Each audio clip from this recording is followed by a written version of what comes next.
Bom, gente, bom dia para todos. Que Jesus nos abençoe. Para nós é um motivo de muita alegria estarmos de volta. Deixa eu voltar um pouquinho aqui, ficar pertinho da Denise. Estarmos de volta para realizarmos o estudo do Apocalipse. Nós gostaríamos de iniciar abraçando a todos. Muito obrigado pelo apoio. O senhor está aí apertadinho? Fica na outra lá. Nós vamos hoje fazer o estudo de número 89, o que para nós é um motivo de profunda alegria. Não é fácil não, 89 encontros. Nós gostaríamos também de iniciar abraçando a todos os nossos amigos teleouvintes da rede Amigo Espírita. Os nossos amigos da FEAC, que acompanham a transmissão através do nosso site, www.feac.org.br, a plataforma do YouTube. Então, quem se interessar, cria uma conta no Gmail para poder participar do chat. O chat é interativo, nós temos a Cleusa, que trabalha na equipe, que modera para a gente, a Denise, que representa, que se torna a ponte para trazer as participações, perguntas, enfim. Então, é um trabalho muito valoroso. Também os nossos amigos do Facebook. Nós estamos, graças a Deus, com uma audiência aí, média de transmissão, batendo aí algumas semanas, 8, 10 mil pessoas acompanhando ao vivo.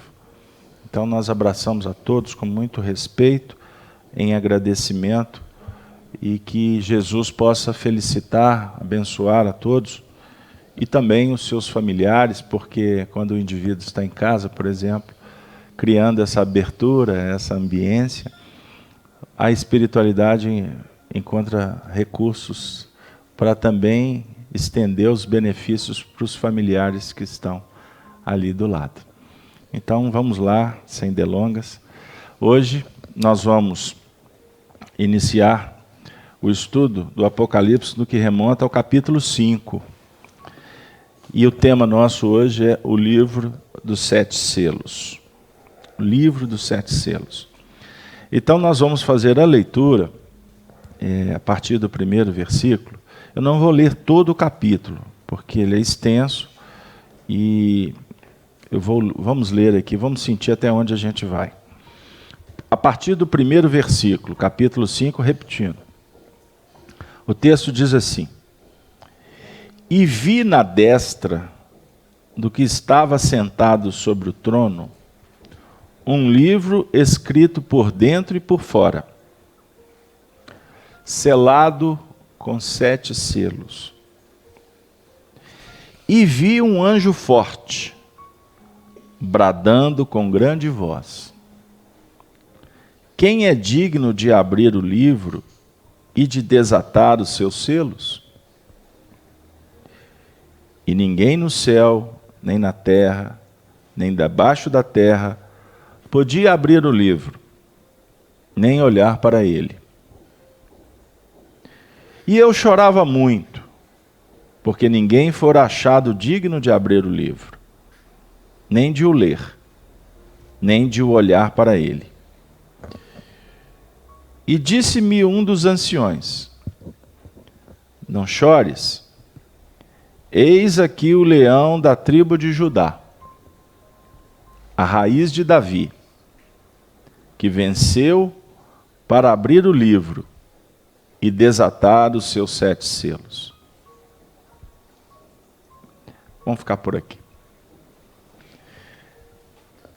Esse texto é extraordinário. E é muito interessante quando a gente vem trabalhando na sequência do estudo. Vai cá um pouquinho a cadeira, pode puxar a cadeira. Senão só vai ficar no final do estudo com o pescoço torto. Aí não vai dar para abrir selo, vai ficar com selo no pescoço. Nós vamos observar aqui na sequência do trabalho que esse texto ele faz uma conexão extraordinária com os textos anteriores. Mas quem está chegando agora, não se preocupe, porque nós vamos tentar esclarecer. Antes de mais nada, é importante a gente refletir o seguinte. Eu vim para cá hoje com uma designação. O estudo do Apocalipse, para nós, à luz da doutrina espírita, é um estudo que nos convida, principalmente, para tirar o véu, porque Apocalipse é revelar a nossa realidade espiritual, dentro de um contexto de uma realidade externa, que envolve mundos, pessoas, mediante a nossa possibilidade de ver o que está lá fora. Para isso, nós temos que trabalhar o Apocalipse, ou a revelação, no que remonta às nossas questões internas. Por isso, o Apocalipse, para alguns, é um projeto que envolve o plano externo. Para nós, à luz do Espiritismo cristão, o Apocalipse, ele nos interessa no que remonta à nossa intimidade. A doutrina espírita, nos seus aspectos científicos e filosóficos, oferece para nós uma chave, ou elementos, para que a gente possa explorar as Escrituras. Então, o escopo da doutrina espírita é a sua parte da religiosidade, ou da ligação do espírito com Deus. Esse é o ponto máximo que a doutrina espírita propõe. Então, no dizer de Honório Onofre de Abreu, a doutrina espírita vem explicar o Evangelho e vem confirmar o Evangelho. Explicar o Evangelho sob o ponto de vista filosófico, nos mostrando a fé, apresentando para nós a fé raciocinada, dentro de princípios científicos, a ciência do espírito, certo? E quando vem a doutrina espírita, confirmar o Evangelho, ela vem trabalhar para nós a confirmação em nível íntimo. Porque as Escrituras, na realidade, elas precisam de ser incorporadas em nós. Esta é a grande proposta. Então, para alguns, as Escrituras é um código que foi escrito por alguém, pelos profetas, sobre a égide do Senhor. Está correto, é isso mesmo. Mas as Escrituras que nos importam, no que remonta a uma evolução consciente, é a escritura do próprio livro, que estás a escrever, no dizer de Emmanuel. A existência na Terra é um livro que estás a escrever. Cada dia, uma página. Cada hora, um momento de afirmação. Estou sendo literal. Não menosprezes o ensejo de criar uma epopeia de ação. As boas obras são frases de luz que endereças à humanidade inteira. Isso é Emmanuel. Olha que extraordinário. Então, nós estamos escrevendo o livro da nossa vida. E escrevendo dentro da nossa realidade, dentro do nosso mundo íntimo. Embora essas páginas, esse compêndio, a capa, está sendo observada por outros. Ok? Nós lemos livros, os livros da vida. Nós lemos os livros que são escritos por outros, não é verdade? Pelo comportamento do semelhante, que muitas vezes nos alegra ou nos entristece, nos estimula ou nos arrefece, né? ou polariza para que a gente entre até em situações complicadas. É essa a engrenagem evolutiva. Mas a partir do momento que eu entender que escrever com qualidade o meu livro vai me dar condições para ler melhor o livro da vida dos outros, eu estarei dando um passo muito importante na evolução. Então, o Apocalipse para nós não tem importância alguma no que remonta a acontecimentos finalísticos lá de fora. Finalístico não é só fim do mundo. O Apocalipse aqui para nós não estamos atentos ao que vai acontecer, se vai ter guerra, ou se vai ter rumores de guerra, se tem falsos cristos, se existem cristos verdadeiros lá fora. Nós preferimos a prudência com Jesus, conforme a descrição do capítulo 24 de Mateus, quando disse, Jesus, falando do templo, não vai ficar pedra sobre pedra que não seja derribada.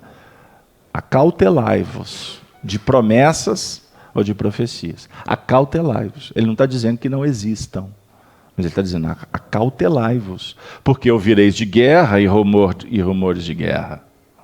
Não ainda é o tempo. É o momento do princípio das dores.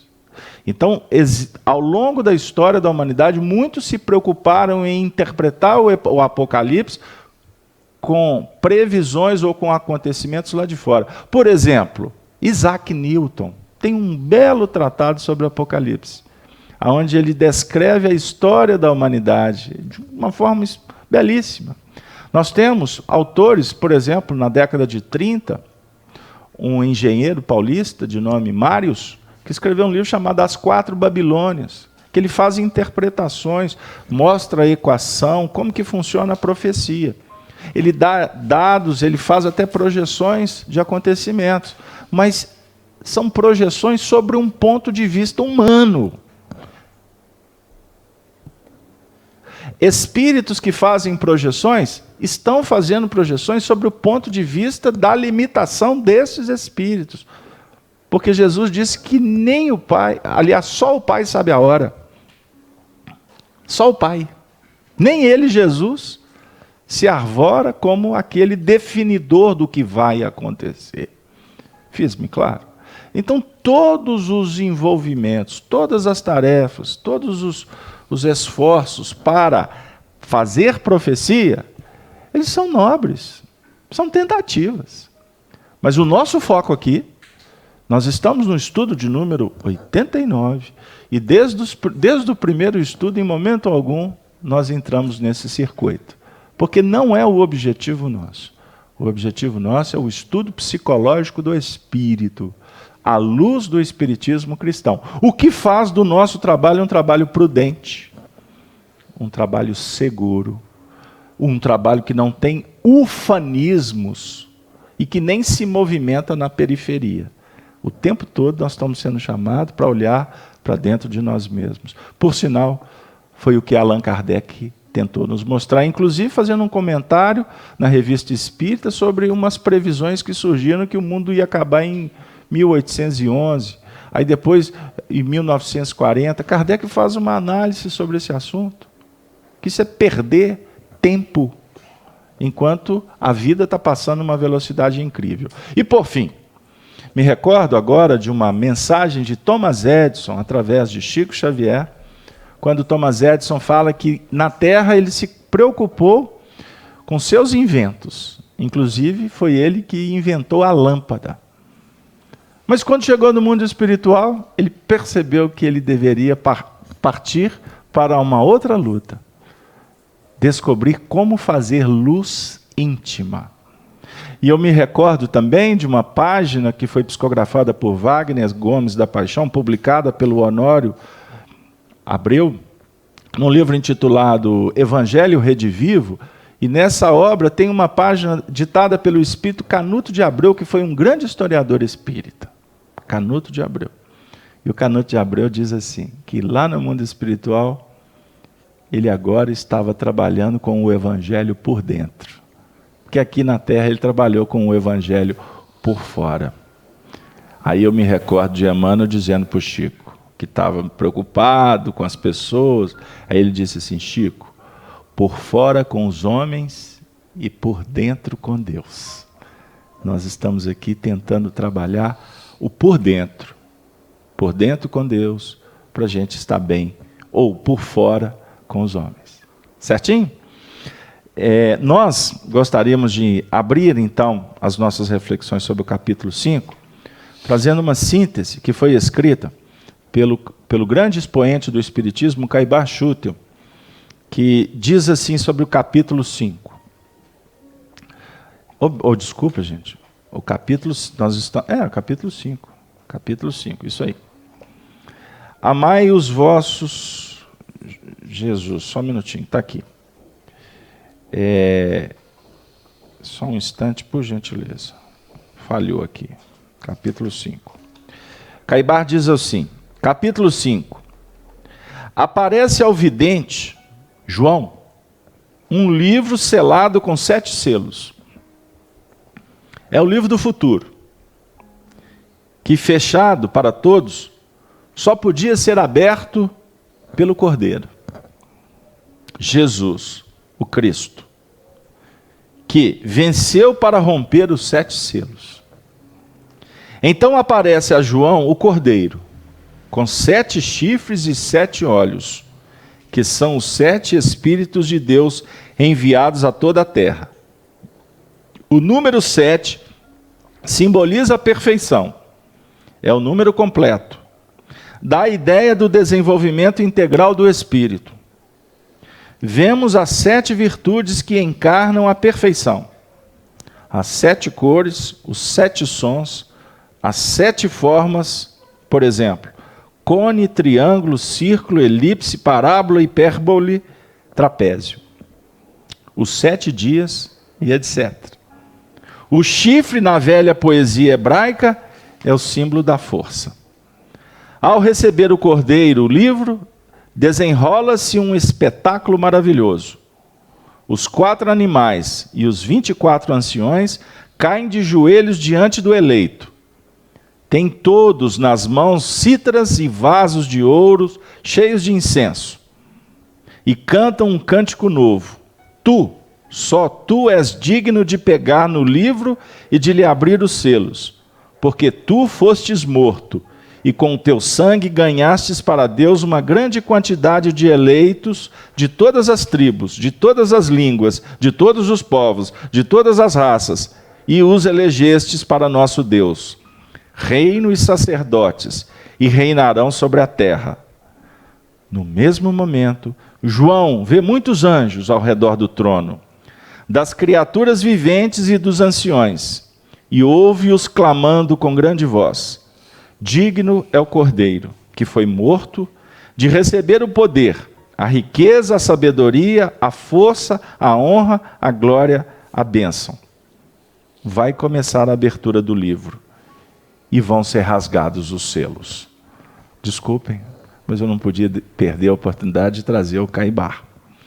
E isso, então, nos projeta agora para o nosso trabalho de uma forma objetiva. Primeiro versículo. E vi na destra, vamos lá, juntos. E vi na destra do que estava sentado sobre o trono um livro escrito por dentro e por fora, selado com 7 selos. Então nós vamos começar, se vocês me permitem, com a seguinte reflexão. E vi na destra. O que é destra? Mão. E vi na destra do que estava sentado. Então a destra fala para nós da mão. A mão representa o símbolo da operação. Símbolo da operação. Nós temos, normalmente, 5 dedos. Os 5 dedos representam para nós os 5 sentidos. O tato, o olfato, o paladar, a audição e a visão. Então você não opera só com as mãos. Você opera com os 5 sentidos. Não é verdade? Estão de acordo? Que define também o plano de irradiação natural. Espontâneo. Então a irradiação do Espírito ela é natural. Se você forçar a irradiação, você vai conseguir por um período. Você pode querer convencer, trazendo ideias. Mas o convencimento não se dá quando você força. O convencimento acontece pela expressão natural e irradiadora no plano operacional da vida. Os frutos da árvore. Ela não é conhecida por eles? Então você não pode ter a pretensão de ver um fruto que não tem a ver com a árvore. O fruto é específico àquela árvore. A nossa discussão com o Apocalipse aqui, à luz do Espiritismo, é identificar o fruto que o outro está produzindo? Não. O que o outro está produzindo pode representar para nós elementos, recursos, para analisar e deduzir quando associamos aos nossos frutos. Porque se você ficar enamorado com o fruto do outro, você deixa de produzir os teus. Vocês estão de acordo? Da incoerência que nós estamos falando? Então olha que extraordinário o estudo do Apocalipse, que está em consonância, que está numa sintonia extraordinária com o primeiro livro das Escrituras, que é o livro Gênesis. Então, no livro Gênesis, nós vamos encontrar Adão e Eva num movimento em que houve uma frutificação. E essa frutificação não era indicada. Vocês se recordam? E disse Deus, temos aqui nós estamos no jardim do Éden, estão lembrados? Então, no jardim do Éden, comeis dos frutos das árvores, mas da árvore da ciência do bem e do mal não comereis, porque se comerdes, morrereis. Isso é extraordinário. E o que aconteceu? Eles foram e comeram. E qual que foi a consequência? A vergonha, porque foram descobertos fazendo o que não deviam. Lembram que depois eles, no meio da vergonha, eles foram coser roupas, não é? Com folhas da figueira. Folhas da figueira. Para tampar as vergonhas.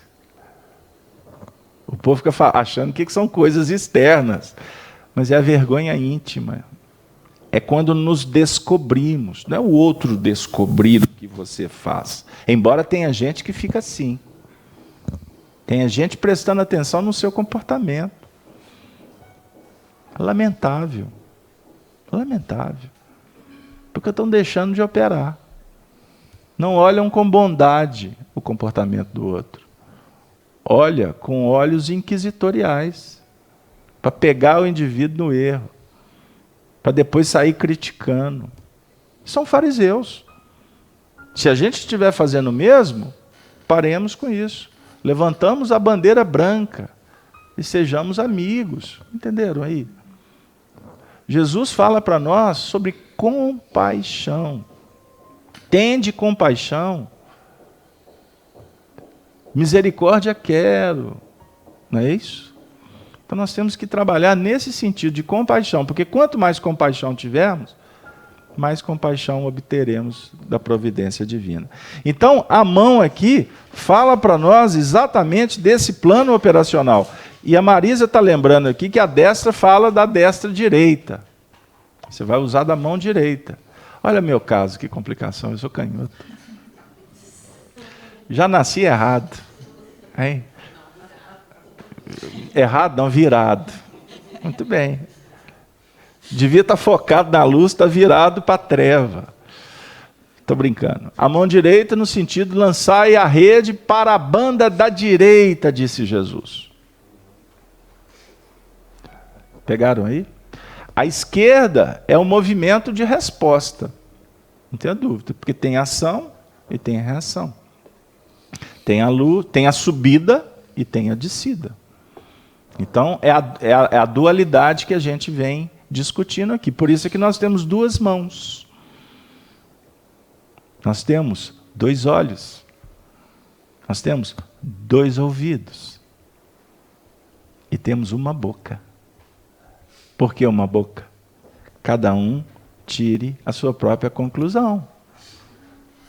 Mas, no sentido evolutivo, me chama a atenção o nosso benfeitor, que a boca vai expressar, como que ele quer dizer? A boca vai verbalizar a síntese, a seiva da produção das duas mãos, dos dois ouvidos e dos dois olhos. Sai pela boca. Pegaram aí? Então nós trabalhamos com a dualidade e a boca é que vai definir a unidade produtiva que foi produzida. Certo? Olha que extraordinário a vida. Razão, sentimento. Homem, mulher. Dia, noite. Entenderam aí? Isso é importante. Não dá para trabalhar só com a ciência. Nós temos que trabalhar a ciência e a religião. Porque a ciência sem a religião é capenga. E a religião sem a ciência é cega. Esse pensamento é de Allan Kardec, é de Leon Denis, são dos filósofos do astral superior.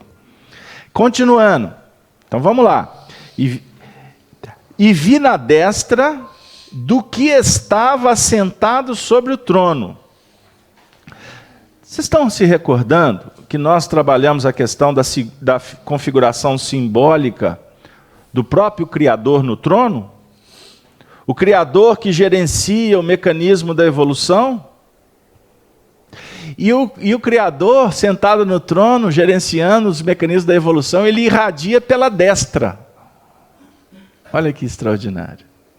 A destra. Essa é a irradiação. Quando tu vai usar o magnetismo, não se usa as mãos. Quando a gente faz curso de passe, uma das perguntas que sempre acontece, mas o indivíduo que não tem os braços, como é que ele vai dar passe? Ele vai dar passe com a mente. Não é? Então você não precisa das mãos para dar passe. Não precisa. Mas as mãos, elas simbolizam, elas são fatores de indução psicológica para que haja um movimento psíquico. Porque se você não tiver a mão, você vai ter dificuldade de imaginar a luz, a irradiação saindo. Então aí você estende a mão ali. Para me pegar o livro, eu preciso das mãos mesmo, porque eu não estou ainda na fase de mentalizar e o livro vir sem eu tocá-lo. Eu preciso do tátil, da força mecânica aqui. No passe, nós estamos trabalhando com força magnética, certo? Com fluidos. Então, a mão se estende com a ideia de estar irradiando, e não significa que a energia tem que necessariamente sair desses membros. Ele sai da alma, fiz-me claro? Mas é uma conjugação. Então vamos voltar para não ser... Eu estou explicando isso para a gente não ser místico. Porque tem gente que, inclusive, fica tão preso na técnica do passe que perde a essência. Eu já vi gente aplicando passe, parecia que era dança de funk. Axé, hein? Twist, lembra do twist? Bill Haley, né? O indivíduo dando passe. Então não precisa de teatro.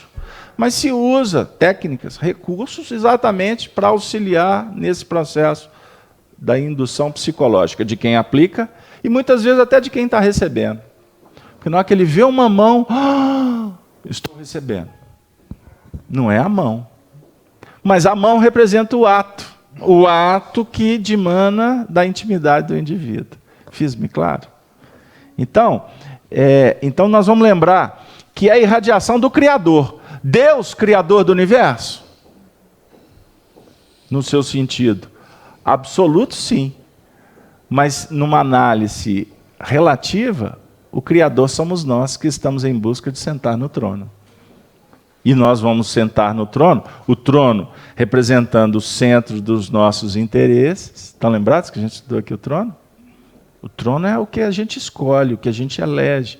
A gente quer assumir, a gente quer sentar no trono. O trono é como a conquista. É isso, Luiz, que nós trabalhamos aqui?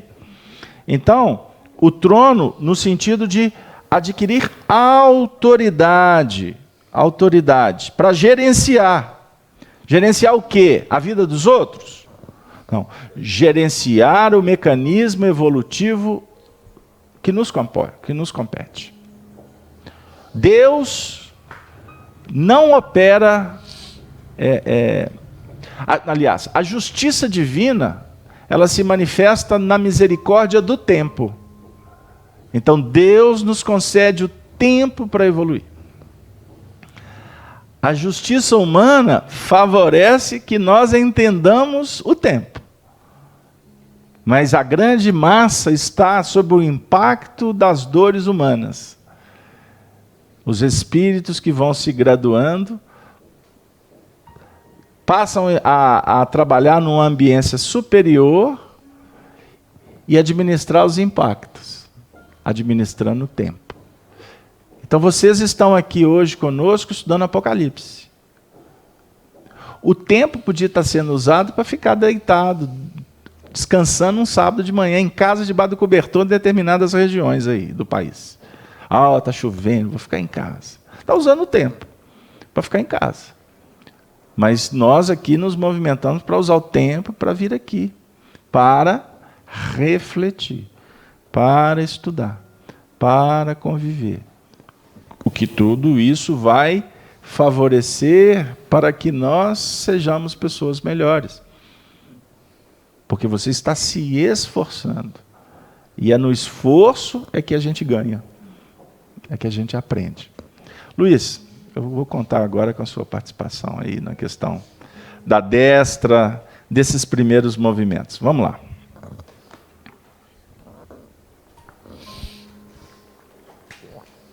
Bom, na verdade, eu tenho eu não trouxe um esclarecimento, eu trouxe um questionamento.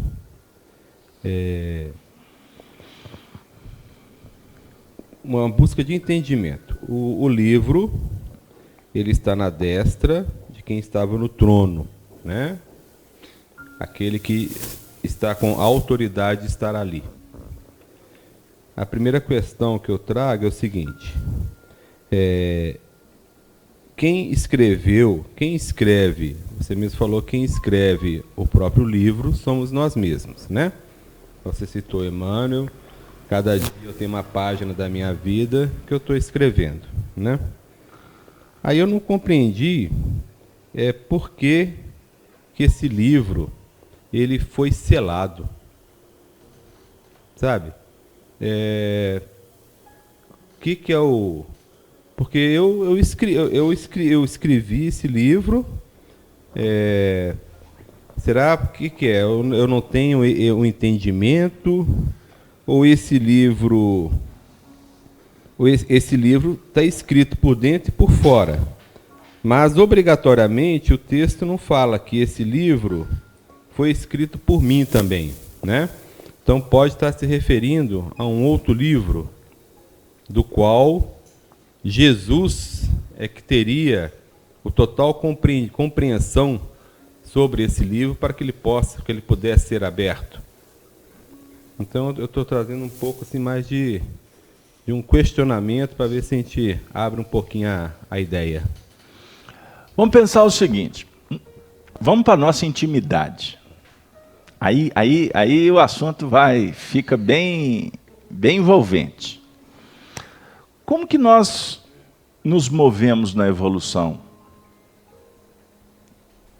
O que motiva a nossa evolução? Nossos sentimentos, né? Sentimentos. Porque é aquilo que eu sinto, que você falou em boca, por exemplo, né? Então, assim, a boca, ela vai expressar o sentimento que trouxe as minhas realizações. Sim. Né? A minha ação, as minhas ações, a minha mão, a minha perna, ela toda vai agir em conformidade daquilo que eu estou sentindo, daquilo que eu estou buscando, né? Então, assim, o que eu desejo vai me motivar. Essa motivação, ela vai gerar uma experiência no campo externo. Essa experiência, ela vai gerar um resultado que será armazenado por mim, né? Positivo ou negativo no sentido aí. Nós somos impulsionados pelos nossos instintos, não somos? Quando a gente fala em lei, as obras da lei, numa expressão paulina, as obras da lei, na realidade, a lei, ela é a representação das nossas conquistas. Então existe uma realidade intrínseca do espírito e a realidade extrínseca. O livro é escrito por dentro e por fora, certinho? Vocês estão de acordo? Não está no texto? Ele está escrito por dentro. Ele foi escrito por nós. Então, quando nós estamos em busca do autoconhecimento, na realidade nós estamos tentando avaliar o que nós escrevemos. Descobrir as nossas experiências. Então nós somos espíritos que reencarnamos. E trouxemos uma bagagem. Na fase hominal, nós temos memórias. Essas memórias são frutos das nossas realizações, em nível de sentimento, em nível de emoções, em nível de experiências, de habilidade. No dizer de Ernesto Bozano, a nossa mente é um fenômeno de memória. Memória. Então, existe algumas projeções psíquicas ao interior, em que o indivíduo chega a ter lembranças até de reinos inferiores. Eu não quero entrar aqui para não confundi-los, mas existem estudos aprofundados em que médiuns chegam a ter experiências em faixas inferiores à evolução humana. Não se preocupe que nós não estamos interessados nesse assunto. Nós não queremos aqui descobrir quem fomos no passado. Até me perguntam muito sobre o assunto, porque eu escrevi o livro Chico, Diálogos e Recordações, com as memórias do Chico, do que falam de vidas pregressas. São elementos que nós trouxemos para o plano educativo. Mas esse não é o foco dos nossos interesses. Não é o nosso trono. Ficar falando que fulano foi Beltrano, Ciclano. Não é o foco. Nós estamos aqui querendo entender o nosso passado a partir do que nós apresentamos hoje. Então, quando nós estamos estudando o Apocalipse, que é um livro que foi escrito pelo Cristo, ou melhor, por Jesus, sim. Porque Jesus escreveu a história do planeta. Ele não é o organizador do planeta? Então ele escreveu, desde a fundação até a destinação do planeta. Está escrito. Então, existe o livro que está escrito externamente, o livro que está escrito internamente. O que está escrito interno não foi escrito por Jesus. Foi escrito por mim, por você. Este é o livro da sua vida. Então vamos pensar numa biblioteca com muitos livros. Nós estamos interessados em tirar os selos para ler esses livros. Então, o que nos motiva a tirar o selo é o sentimento. É o interesse, é o lado divino que nós trazemos dentro da gente, certo? Mas também somos motivados por aqueles que estão tirando os selos dos seus próprios livros, que estão evoluindo. Então Jesus está dizendo assim para nós: vinde a mim. Aí, porque a gente está cansado, sobrecarregado, não é assim? Não é essa a proposta do texto? Do Evangelho de Mateus, no capítulo 11, versículo 28 e diante? Só que nós vamos a Jesus e é Ele que vai tirar o selo para nós? Vai ser João o evangelista que vai tirar o selo? Aliás, a própria narrativa de João nos ajuda a entender isso. Porque João, como médium na ilha de Patmos, foi convidado por Jesus para ver cenas. E ele viu livro, com selos, com 7 selos. Então essas imagens, elas são extraordinárias, porque elas simbolizam qual é o movimento da evolução íntima e coletiva. Então todos nós estamos em busca de tirar os selos. Agora, para tirar o selo, a gente vai ver mais adiante, eu não posso antecipar não, porque senão queima etapa. Mas só para não dizer que eu não falei das flores, quem tira o selo é o cordeiro. É aquele que tem autoridade. Então nós estamos em busca de adquirir a autoridade. E é isso que Jesus espera. Se a gente for analisar sem vaidade, presunção da gente querer falar o que Jesus está pensando, o que Ele quer, mas por uma dedução lógica, Ele é mestre, Ele é educador, Ele é irmão. O irmão quer a alegria do irmão, ele quer o progresso do irmão. E ele, como mestre, ele quer ensinar como podemos ou não podemos ser felizes. Então ele tira o selo e diz assim: agora vocês é que tem que tirar o selo. Vamos voltar para o contexto? Nós temos uma situação aqui que foi narrada no capítulo anterior, que nós temos um trono, diante do trono animais, estão lembrados dos animais? Do leão, da águia, do homem e do cordeiro, ou do touro. Estão lembrados? Lembra que nós estudamos que são facetas, são arquétipos, são projeções da nossa intimidade que nós temos que trabalhar? O leão no seu sentido da força, a águia no sentido do ousar, né? O homem, o saber, e o touro, o novilho, do calar. São movimentos psicológicos, espirituais, que nós estamos empreendendo para chegar nesse capítulo 5 e ver na destra do que estava sentado sobre o trono um livro escrito por dentro e por fora, e selado com 7 selos. Então o livro é selado com selos, e são 7.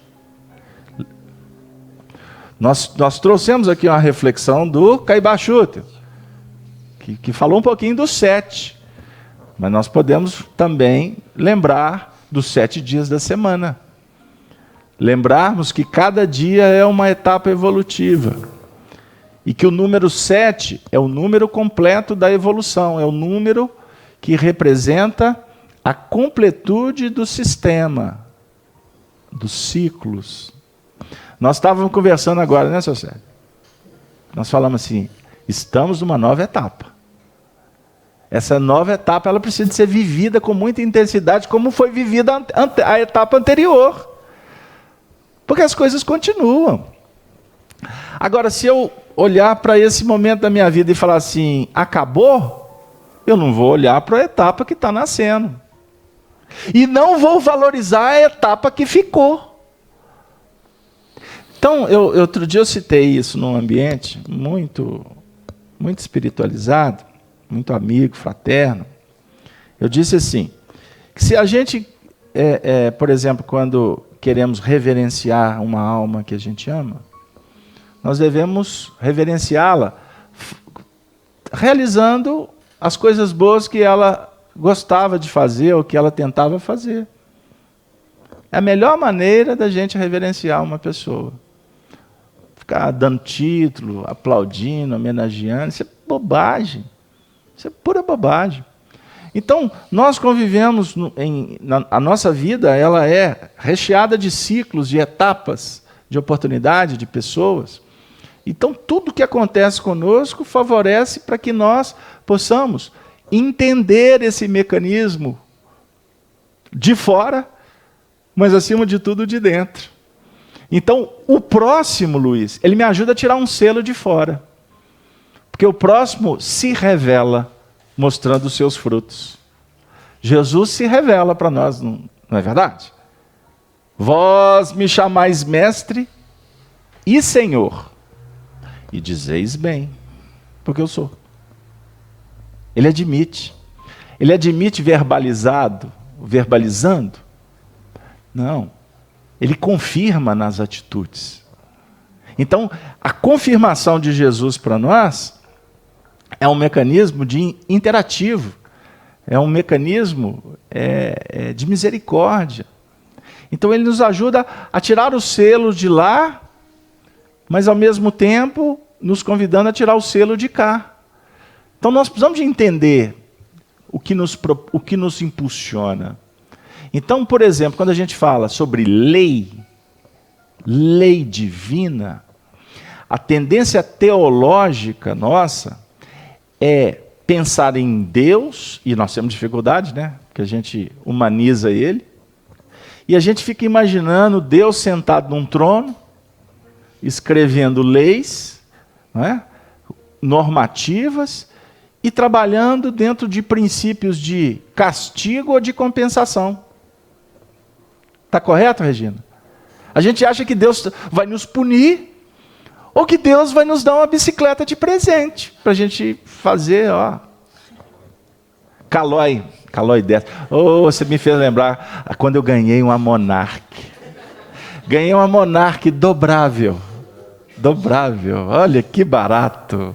Aí comprei uma dobrável, não sei para quê, porque não tinha para que dobrar. Eu acho que eu nunca dobrei minha Monarch. Não é? Mas era da moda, uma Calói, uma Monarch dobrável. Hã? Dobramático. Olha que termo chique, extraordinário e primitivo. Deu aí? Isso é importante a gente pensar, sabe? Nos nossos, a lei, ela está escrita na nossa consciência. A lei, ela tem a ver com o que a gente faz, com o que nós tendemos a fazer. Então, observe bem que extraordinário. Vamos fazer só um paralelo para entender um pouco mais de lei. Moisés trouxe os 10 mandamentos, a lei mosaica. São 10 leis, sendo que 7 são impeditivas, 7 são negativas. Então, para a gente lidar com os nossos instintos, com as nossas tendências, nós temos que trabalhar no impedimento. Não matar, não furtar, e aí vai, tudo não, imperativo. Mas Moisés trouxe 3 leis, olha a trindade, trouxe 3 leis positivas: amar a Deus, guardar o sábado e honrar pai e mãe. Jesus vem no outro momento, e dessas 10 leis, ele sintetiza, ele usa as mãos, 2 mãos, 5 para 5 leis, uma para 5 leis e outra para outras 5 leis. Olha aqui que extraordinário. Aí ele sintetiza e da boca dele sai uma lei só: amar a Deus sobre todas as coisas e ao próximo como a si mesmo. É a síntese. Então ele trabalhou com o impeditivo e com o positivo. É o que nós estamos tentando trabalhar. Então a lei, ela está dentro da gente. O reflexo dela é dentro da gente. O senhor captou aí? Então nós temos que trabalhar para não permitir, por exemplo, que a minha cupidez, que o meu orgulho, que o meu egoísmo assuma papéis que não podem, ou que vão conspurcar a minha linha evolucional. Eu tenho que administrar, eu tenho que sentar nesse trono e com a destra reger, como o maestro rege uma orquestra. Esta lei que está dentro de mim. Então a consciência, quando fala assim, conheça-te a ti mesmo, ouça a voz da consciência, é um mecanismo extraordinário que nos fala do tirar o selo do livro sagrado. Do livro sagrado. Para a gente ter as inspirações, as intuições que vêm do alto, que é o futuro que Jesus representa, para que eu possa administrar o que ficou, ou que foi constituído dentro da minha intimidade. Denise já até esqueceu que ela me pediu a palavra. Pode falar, Denise. Eu vou voltar para você. Nossa, a gente pensa tanta coisa, né? A gente fica Graças aqui... a Deus, por isso existimos. Porque há uns minutos atrás você falou a respeito da destra das mãos, né? E o Daniel Rosa de Assis, ele fez um comentário assim, ó: na destra das mãos, assim foi um instrumento abençoado para trazer o tesouro dos espíritos de luz, que nos ilumina imensamente nas mãos mediúnicas de Chico Xavier. Ele citou esse exemplo quando você havia dito a respeito das mãos como um instrumento de fazer a luz. Ele trouxe esse grande exemplo para nós. E outros irmãos aqui também falando da questão da utilização desse instrumento para a renovação pessoal. E muitos deles aqui, com seus depoimentos pessoais, falando que como esse estudo, como esses instrumentos têm sido fundamentais para a renovação íntima de cada um. Alguns falaram coisas pessoais a respeito, né, de si. Okay. Muito bem. E que exteriorizando essa importância desse estudo, desses momentos para a vida deles. Muito bem. Então vamos pensar uma coisa. Novamente é o convite que eu faço. O Chico Xavier foi um grande exemplo, não foi? Porque ele abriu mão dos seus caprichos e usou as mãos para o atendimento ao semelhante. Mas a mãe do Júlio, é Júlio o nome dele? Não, é o Daniel. Daniel. A mãe do Daniel, o pai do Daniel, o avô do Daniel, a avó do Daniel, fizeram a mesma coisa que o Chico.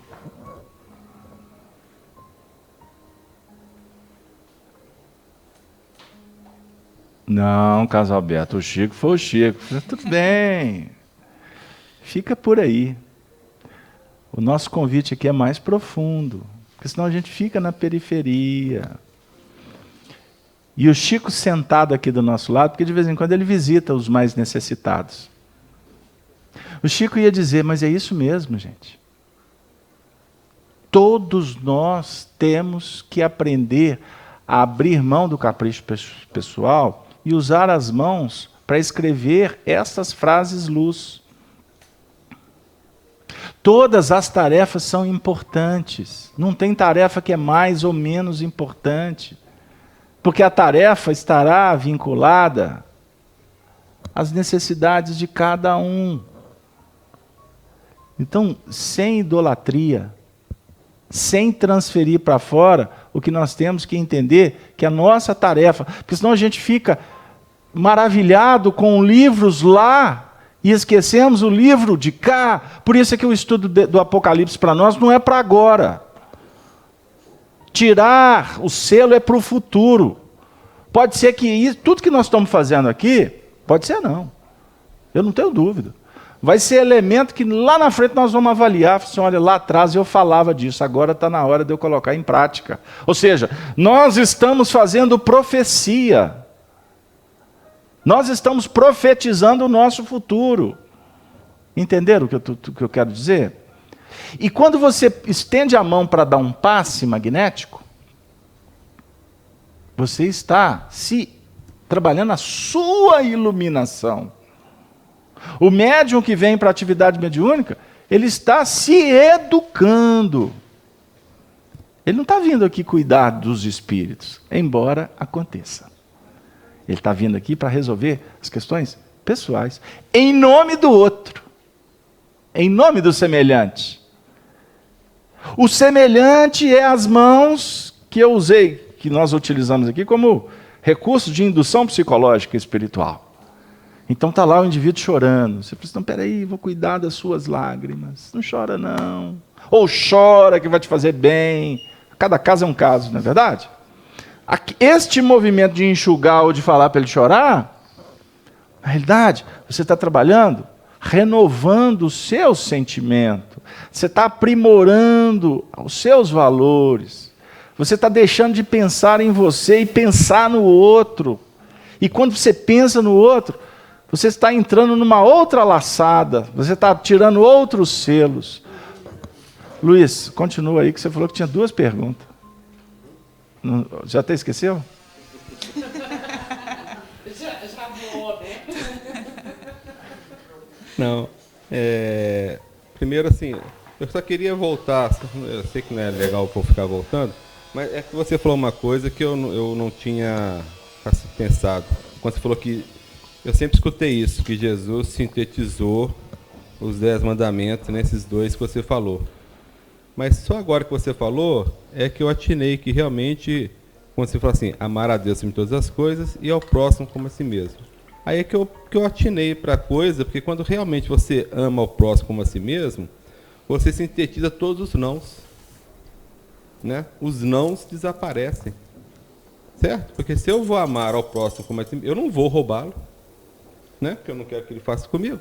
Eu não vou matá-lo.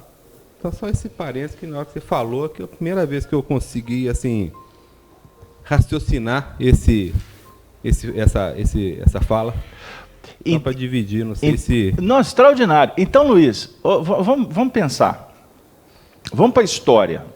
Espírita, que é estudioso, ele é historiador.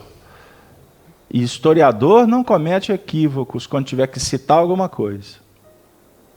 Cuidado, a gente pode cometer equívocos assim, mas depois a gente tem que ter a hombridade de ajustar.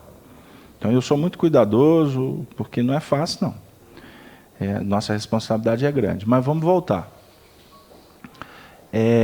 Jesus define que João Batista é o maior de todos os profetas.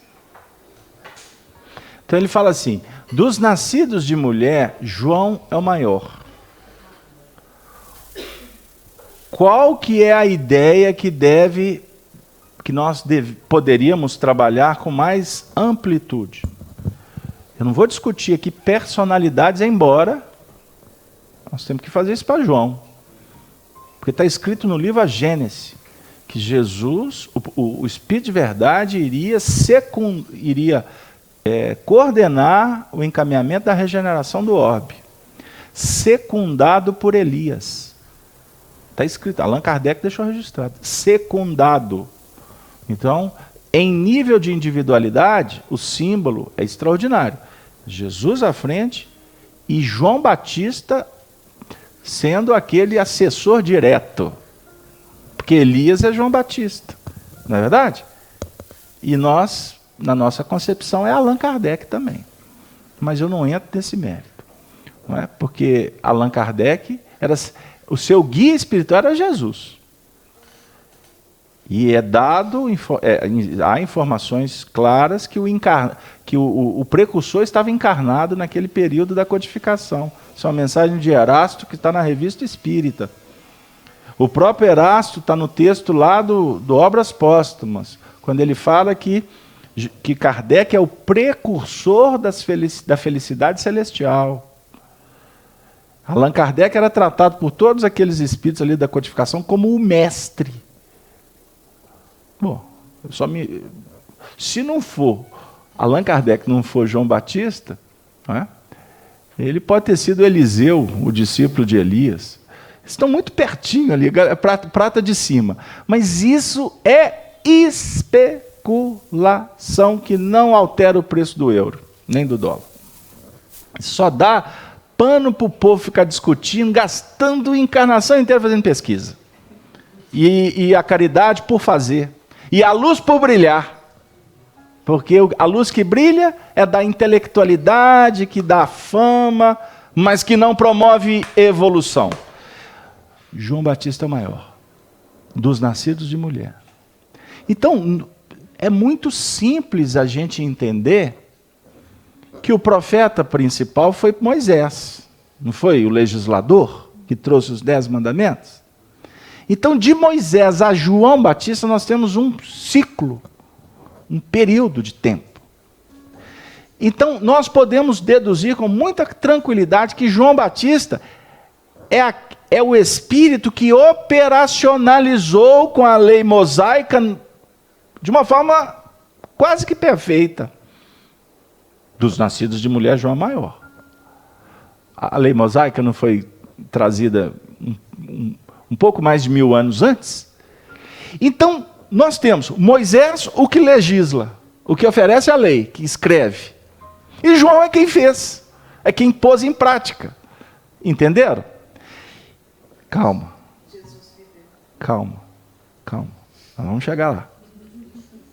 É porque eu tenho que ser didático com a história para a gente chegar na conclusão filosófica e espiritual. Então vamos lá. É símbolo. Eu não estou dizendo que João Batista começou a trajetória dele a partir do momento em que Moisés trouxe a lei mosaica, não é isso. Mas nós temos que pegar como referência Moisés, que traz a lei.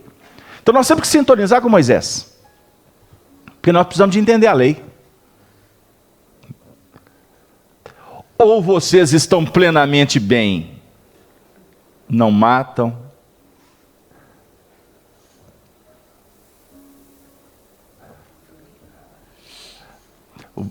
não cobiça. Eu estou dando um break aqui, porque é didático. Nós estamos ajustados? Não. Então, ou não posso dizer, porque eu não posso responder por vocês, eu vou falar por mim. Ineficiência total. Ineficiência total. Então eu preciso do não. Eu preciso da justiça. Eu preciso da ordem. Eu preciso de colocar plaquinha, não pise na grama. Certo? É isso. Mas ao mesmo tempo eu preciso da irradiação do amar a Deus. Amar a Deus no sentido amplo. Eu preciso de entender a importância que significa honrar pai e mãe. Honrar pai e mãe, no seu sentido social, representa a benevolência, a indulgência, o perdão para com os semelhantes. Honrar pai e mãe. Porque se a gente não honra pai e mãe, como é que nós vamos conversar sobre honrar relacionamentos? Comprometimentos com filhos, com um amigo, com a tarefa com Jesus. Eu não honro pai e mãe. E honrar pai e mãe no seu sentido profundo não é honrar só papai e mamãe. É honrar o pai e a mãe que eu trago dentro de mim. Olha como é que o papo é complicado, gente. Não é fácil, não. E que pai é esse que você traz dentro de você? Que mãe é essa? É o nosso passado. É a nossa história. Como que tu quer ser melhor se você não honra, se você não valoriza a sua própria história?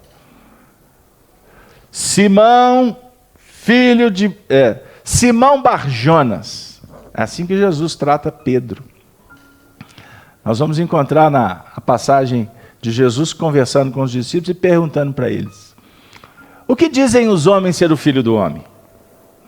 Aí os discípulos, um fala que é Moisés, que é Elias, profeta, não sei o quê.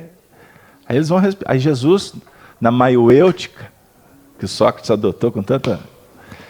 Ele devolve a pergunta e fala assim: e vós? Quem dizeis que eu sou? Opa! Quem nós vamos falar que o senhor é? Quem que toma a frente no discurso? Pedro. Pedro dá um passo à frente e diz assim: tu és o Cristo, o Filho de Deus vivo. Aí Jesus volta para ele e diz assim: Simão Barjonas, bem-aventurado és tu, Simão Barjonas, porque o que te revelou não foi a carne, foi o Espírito Verdade. Bem-aventurado. Ele teve uma intuição do futuro, mas dentro dos princípios da lei que ele já trazia dentro dele. Ele já compreendia a lei mosaica, a lei mosaica. Ele não era judeu? Eles não estudavam a lei? Então, Simão Pedro, dos discípulos, era o mais experiente, era o mais velho, ele era casado, ele tinha filho, ele era o líder daquela comunidade. Ele representa a maturidade que nós estamos em busca para sentar nesse trono. Mas passa um pouquinho, o mesmo discurso, Jesus diz assim: pois é, então eu queria anunciar para vocês que eu vou embora, que eu vou passar por problemas, vai ter o holocausto, eu vou ser crucificado. O mesmo Simão Pedro, Simão Barjonas, o que é Bar? Filho de. Então ele era filho de Jonas, por isso que é Barjonas, filho de Jonas. Ficou claro? O mesmo Simão Barjonas vira para Jesus e fala assim: não, Senhor, não. Não vai acontecer com o Senhor, não. Ao jeitinho brasileiro. Não, Senhor, nós não vamos deixar, nós vamos te proteger. o que Jesus diz para ele? Esse é um dos trechos mais extraordinários do Evangelho, que nos mostra essa questão da evolução. Ele vira para ele e fala assim: para trás de mim, opositor, adversário, que na Vulgata ficou atualmente com a designação de Satanás. Para trás, Satanás. Satanás, na realidade, é a força contrária, não é espírito com tridente. Isso aí é mitologia, isso é fábula, isso é lenda, isso é criação humana. E tem espírito que toma essa forma mesmo porque querem se apresentar como tal, para pôr medo. Porque espírito da treva quer trazer medo e insegurança. Eles se alimentam de medo e insegurança. Fechou? Eles gostam que o indivíduo se sinta culpado. Então ele fala: para trás de mim, opositor, afasta-se de mim. Ele está dizendo o seguinte: o inconsciente, quando começa a manifestar tendência inferior, você tem que dizer: para trás. Você tem que dominar. São 7 princípios, os 7 pecados capitais, que precisam de 7 nãos para eles. Você não pode ser conivente com o pecado. O pecado é transgredir a lei. A lei. Nós estamos falando da lei. Porque quando você transgride, o que vai acontecer?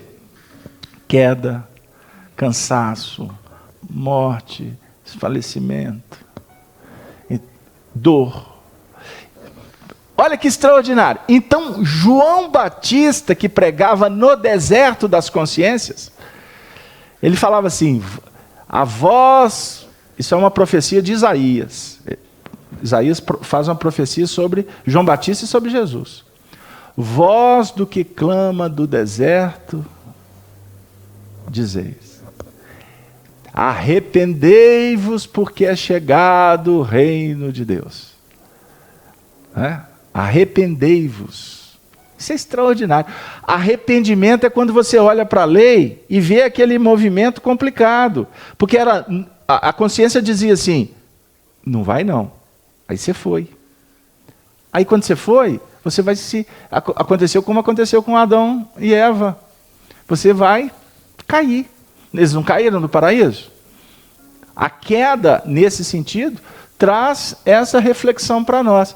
Então, quando Jesus vem trazer a lei do amor, ele traz a lei do amor e disse para João Batista. Ele não falou que ele era o maior? Dos nascidos de mulher, João era maior?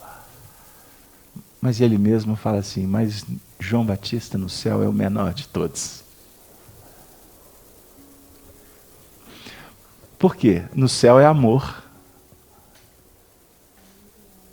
Então quem é o Senhor no céu? É João Batista? Não, é Jesus.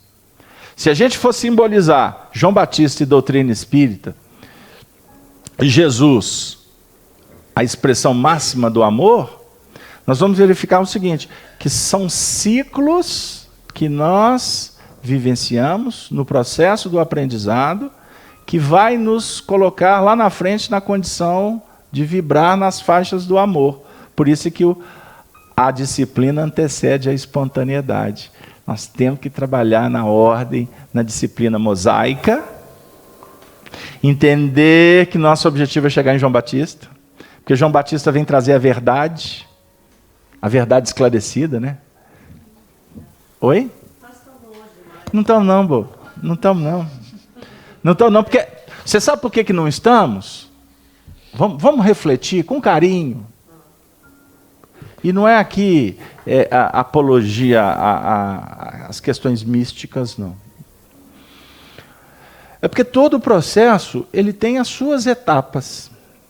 Então nós já estamos interessados em Moisés, nós estamos estudando com João Batista, e nós estamos em sintonia com Jesus.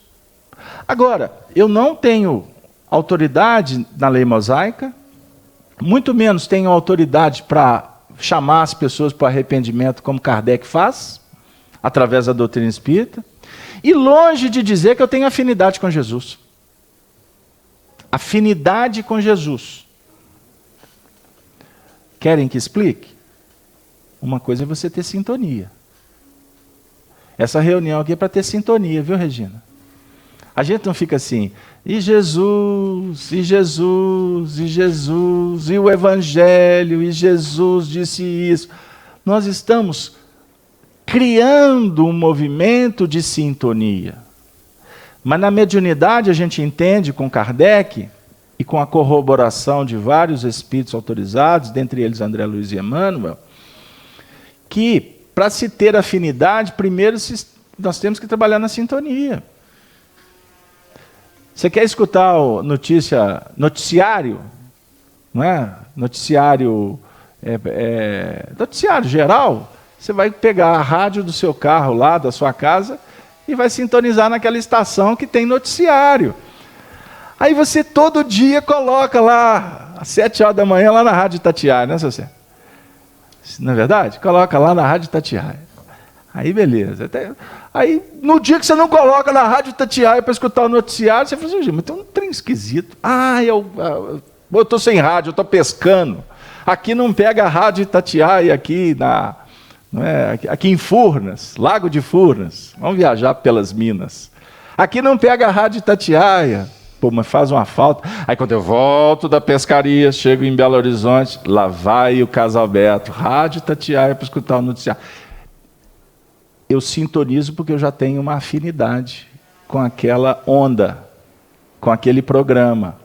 Então a gente vem para a casa espírita para fazer a tarefa, né, Gerson? Nós estamos tentando criar essa afinidade com Jesus. E que a tarefa favorece, não é, minha filha? A tarefa favorece para que a gente esteja pensando nele, sentindo nele, com ele. Porque isso tudo vai favorecer para que a gente, na hora que tiver que tirar o selo do nosso livro para entender, e a gente vai tirar o selo trabalhando. Não é entrando para uma cabine e apertando o botão, sai selo, abra-te sésamo. Não é assim. Você tira o selo, você vai compreender a vida. É como eu aprendi lá em Diamantina semana passada, eu mando um abraço para os amigos de Diamantina, e graças a Deus nós fizemos uma tarefa joia lá, eu e o Afonso. O Júlio foi conosco, fizemos um trio lá muito legal, e o pessoal mostrou lá a audiência deles com o nosso trabalho, enfim.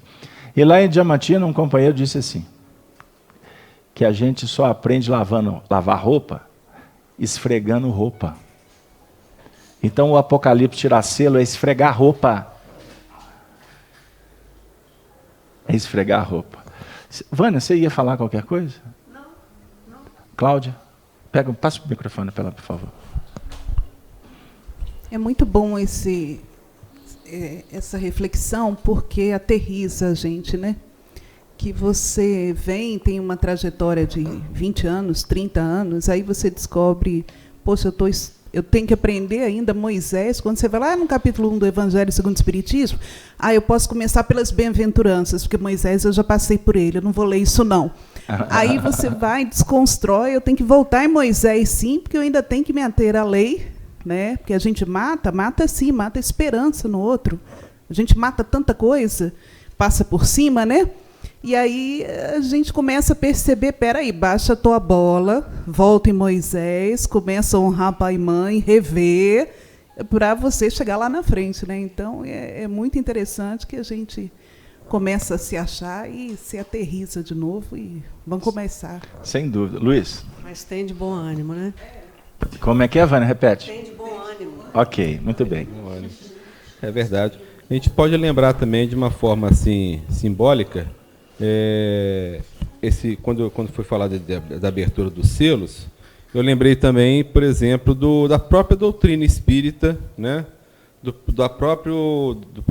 próprio volume de trabalhos que Emmanuel nos trouxe, numa condição de abrirmos os selos do próprio Novo Testamento, dos mistérios que das parábolas de Jesus, dos ensinamentos que ele nos trouxe, que naquela época não éramos capazes de compreender. Então é como se ele tivesse selado aquelas informações. E que a doutrina espírita, e com os anos de evolução de cada espírito reencarnando, estudando, batalhando, né? Igual você falou, trabalho, né? Então a própria doutrina espírita está nos trazendo a capacidade de tirarmos esses selos também, né? Do próprio Evangelho. E à medida que a gente tira esse selo externo, a gente vai tirar um selo interno, né? Aquilo irá refletir sobre nós, mostrando em nós não só dificuldade, mas sim áreas de sombreamento, né? Que nós precisamos jogar luz, né? Muito bem. O nosso amigo Rodrigues Leles, no livro Apocalipse é o Terceiro Caminho, é uma obra de muito valor, que ela traz algumas reflexões em torno do Apocalipse, mas sem fechar, porque todo livro que fala do Apocalipse de uma forma fechada, é isso, pé no freio, porque não é isso. Pode ser isto. Dentro de também é isso. É sob pontos de vista. Por isso é que quando a Cláudia falou que o estudo aqui nos ajuda a aterrizar, porque a nossa necessidade, o Apocalipse está atendendo. Por isso é que é uma santa escritura. Ela atende a todos. Não é apenas a intelectuais, eruditos ou pesquisadores. O Apocalipse é o último livro das Escrituras. Então, ele é, vamos dizer assim, a representação simbólica de toda uma trajetória evolutiva do indivíduo perante o seu processo de despertamento. Então, o Leles diz assim, uma explicação sobre esse contexto. O livro estava na mão direita, isto é, a mão que faz, que executa. Vale dizer, o lado objetivo da lei. Estava escrito por dentro e por fora, isto é, continha os selos, ou seja, os segredos da mesma lei, relativos à sua realidade intrínseca e extrínseca. Ou seja, nós estamos em busca de compreender qual é a nossa realidade, de dentro e de fora. Isso para nós é muito valioso. Eu vou continuar a leitura daqui a pouco. Porque nós vivemos ainda sob o guante da ilusão. Então há a ilusão de fora e a ilusão de dentro. Quer um exemplo? Vocês estão vendo a presença dos espíritos aqui nessa manhã? Regina está sentindo. Mais que todos. Ela está muito emotiva, né, Regina? Regina, te entreguei, ninguém estava vendo. Ah, mas coisa boa a gente conta. Coisa boa a gente não guarda, não. E aqui o estudo é de revelação, né? Né, Regina? Só para quebrar o gelo. A grande maioria aqui não está vendo, não está percebendo a presença dos espíritos. Nós estamos dentro de um mundo objetivo. Ou seja, existe um mundo subjetivo. Certo? Então, se nós não estamos vendo, por exemplo, a presença dos espíritos, e eles estão aqui conosco, nós estamos iludidos dentro de uma realidade, que é a nossa realidade, mas não é uma realidade maior, mais ampla. Olha que extraordinário isso. Esses espíritos que nós estamos vendo, ou que nós não estamos vendo, eles estão dentro de uma realidade deles. E eles não estão registrando a presença de outros que estão numa outra realidade. Então eu estou dizendo o seguinte, porque é mundo espiritual não significa que o espírito está vendo tudo. Ele está vendo dentro da faixa que é possível, que é concebida, que é a realidade possível para ele. Então, com isso, nós chegamos em conclusões muito tranquilas e de simples observação. Cada um vive uma realidade. Então nós estamos aqui, embora estejamos nos vendo, graças a Deus, abraçando, no final tem lanchinho ali depois, né? Mas eu não vejo a realidade do Luiz. Eu não consigo tirar o selo, porque quem tem esse papel de tirar o selo é ele. Seja tirar o selo para mostrar ou o selo para compreender. Porque nem tudo que a gente descobre em nós revelamos, não é verdade? Você não tem a sua privacidade. Privacidade já diz tudo. É seu. Ninguém tem autoridade para violar. Espírito superior, por mais que eles possam ver a realidade, entre aspas, eles não o fazem. Porque eles são éticos. Eles são respeitadores. Pegaram lá? Então, o assunto é muito mais amplo do que a gente possa deduzir e fechar a questão. Então, se a questão é compreender a realidade íntima e a realidade exterior, nós vamos perceber que nós vamos tirar selo para o resto da vida. Esse selo aqui, desse livro da vida, ele vai ser o tempo todo o nosso desafio para descobrir. E como nós estamos falando de realidade espiritual, a cada descoberta nós vamos nos felicitar. Continuando. Realidade esta referente à espiritualidade, ainda oculta ao entendimento humano. E a materialidade, a qual esse entendimento ainda se acha circunscrito.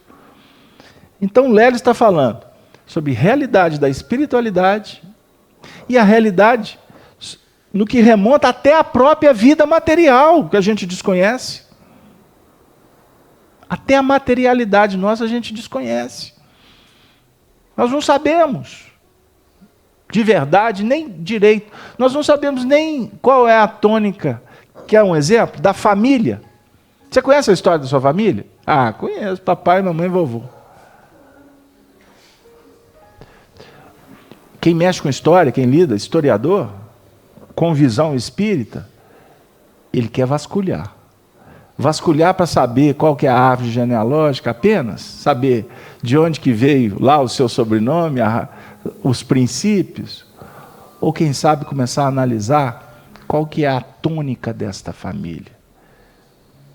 O que prevalece na história dessa família? Você é subproduto, em tese. Você faz parte dessa história. Então saber isso pode te ajudar a descobrir algumas coisas. Tendências. Isso é extraordinário, gente. A gente vai ver que a gente não sabe nada. A gente não sabe nada. Então você começa a conversar com os antigos. Menino hoje não conversa contigo mais não, né? Não tem tempo. Geração objetiva, fala pouco. Quando estão entre eles é uma tagarelice total. Isso são assuntos que a gente precisa de conversar com os jovens. E trabalhar de sorte que eles possam abrir mais. Porque fica muito fechado naqueles mundinhos virtuais. E o mundo virtual, vai um comentário, ele é o mundo virtual que nós escolhemos. Falamos isso aqui quinta-feira, não foi? O mundo virtual que você escolhe. Você que escolhe as suas convivências no mundo virtual. Então, se o indivíduo começa a falar diferente, você deleta ele, você retira ele do Zap, ele não é mais amigo do Face. Você pode fazer isso com a sua família. Vai continuar seu primo. Vai continuar sua irmã. Então, você não tem como deletar. Nós precisamos da convivência objetiva. Virtual não nos faz progredir. Pode nos dar informações.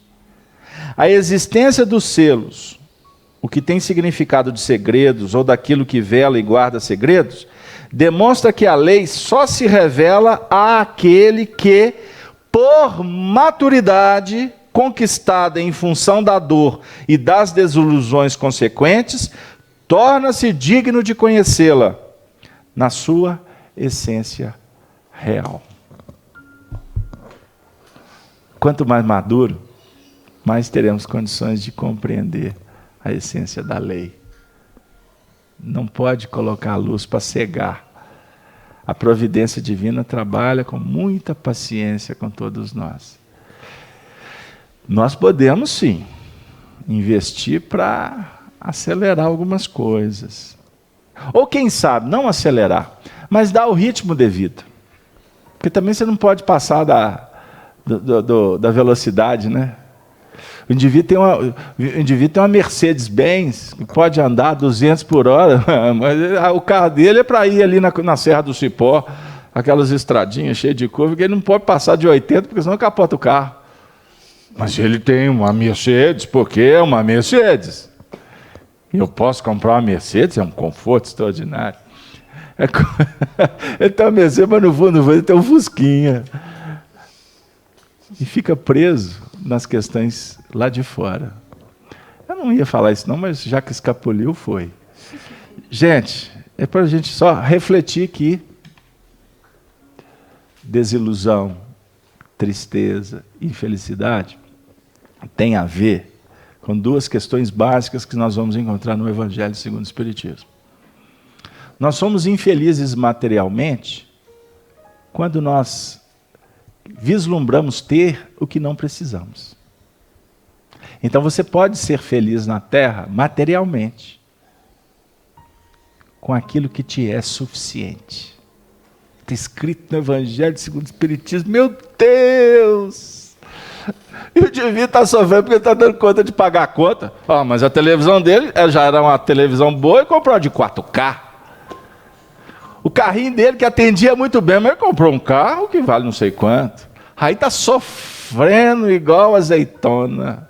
Não vou continuar não, que é muito feio essa paródia. Não é? Ele está sofrendo, mas por quê? Passou da cota. Então nós podemos ser felizes. O Chico dizia que, aliás, ele se apoiava no Evangelho segundo o Espiritismo, né? A gente costuma dar as fontes, mas complica, né? Aí acaba mitificando também. Mas o Chico repetia muito isso, que nós podemos, que o indivíduo mais rico é aquele que menos tem necessidade. Esse é o mais rico, não é? Isso no âmbito das questões materiais. E podemos ser felizes no que remonta às questões espirituais, né? Se nós compreendermos o valor da resignação e da obediência. Entendermos que tudo que está acontecendo à nossa volta ou dentro de nós é a providência divina que propõe para que nós possamos nos melhorar. Fora isso, a infelicidade está bem respaldada pelos nossos caprichos pessoais. Livro dos Espíritos, a questão do capítulo que trata da estranha moral. Evangelho segundo o Espiritismo, não é verdade? Luiz, alguma consideração final?